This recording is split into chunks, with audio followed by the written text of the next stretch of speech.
ကဲဒီကြားထဲမှာတော့ဘာတိုင်းရင်သူလေးလဲဆိုတော့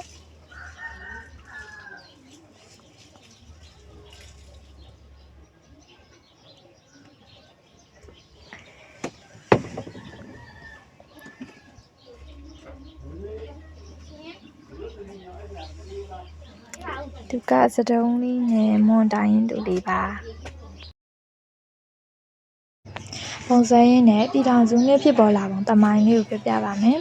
ဒုတိယကမ္ဘာစစ်ပြီးမြန်မာနိုင်ငံမှာဂျပန်နေဆောက်ခွာသွားပြီးတော့ဗြိတိရှအင်္ဂလိပ်တွေပြန်အုပ်ချုပ်နေကြတဲ့အချိန်မှာမြန်မာခေါင်းဆောင်တွေကလည်းကိုပိုင်ဆိုးရဖွဲ့စည်းပြီးတော့စီယုံရေးတွေဆွေးနွေးပွဲတွေလုပ်ခဲ့ပြီးတော့ပြည်သူလူထုကလည်းလွတ်လပ်ရေးလှုပ်ရှားမှုတွေဆင်နွှဲခဲ့ကြတဲ့အတွက်ဗြိတိရှအစိုးရကမြန်မာနိုင်ငံကိုလွတ်လပ်ရေးမဖြစ်မနေပေးရမယ့်အခြေအနေကိုရောက်လာပါတယ်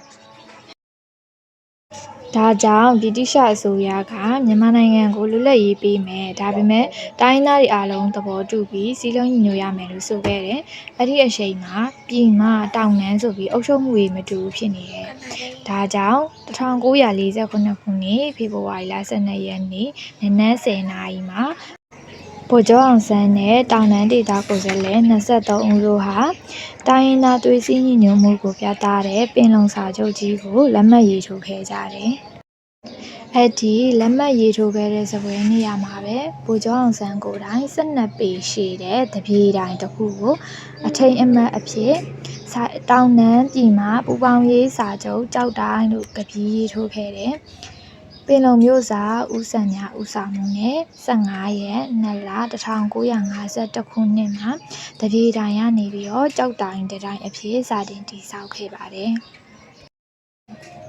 တိုင်းရင်းသားအလုံးစည်းလုံးညီညွတ်မှုကိုတက်တည်ပြနိုင်ခဲ့တဲ့1948ခုနှစ်ဖေဖော်ဝါရီလ12ရက်နေ့ဟာမြန်မာတိုင်းနိုင်ငံသားလုံးအတွက်မမေ့အပ်တဲ့နေ့ထူးနေ့မြတ်ပဲဖြစ်ပါတယ်။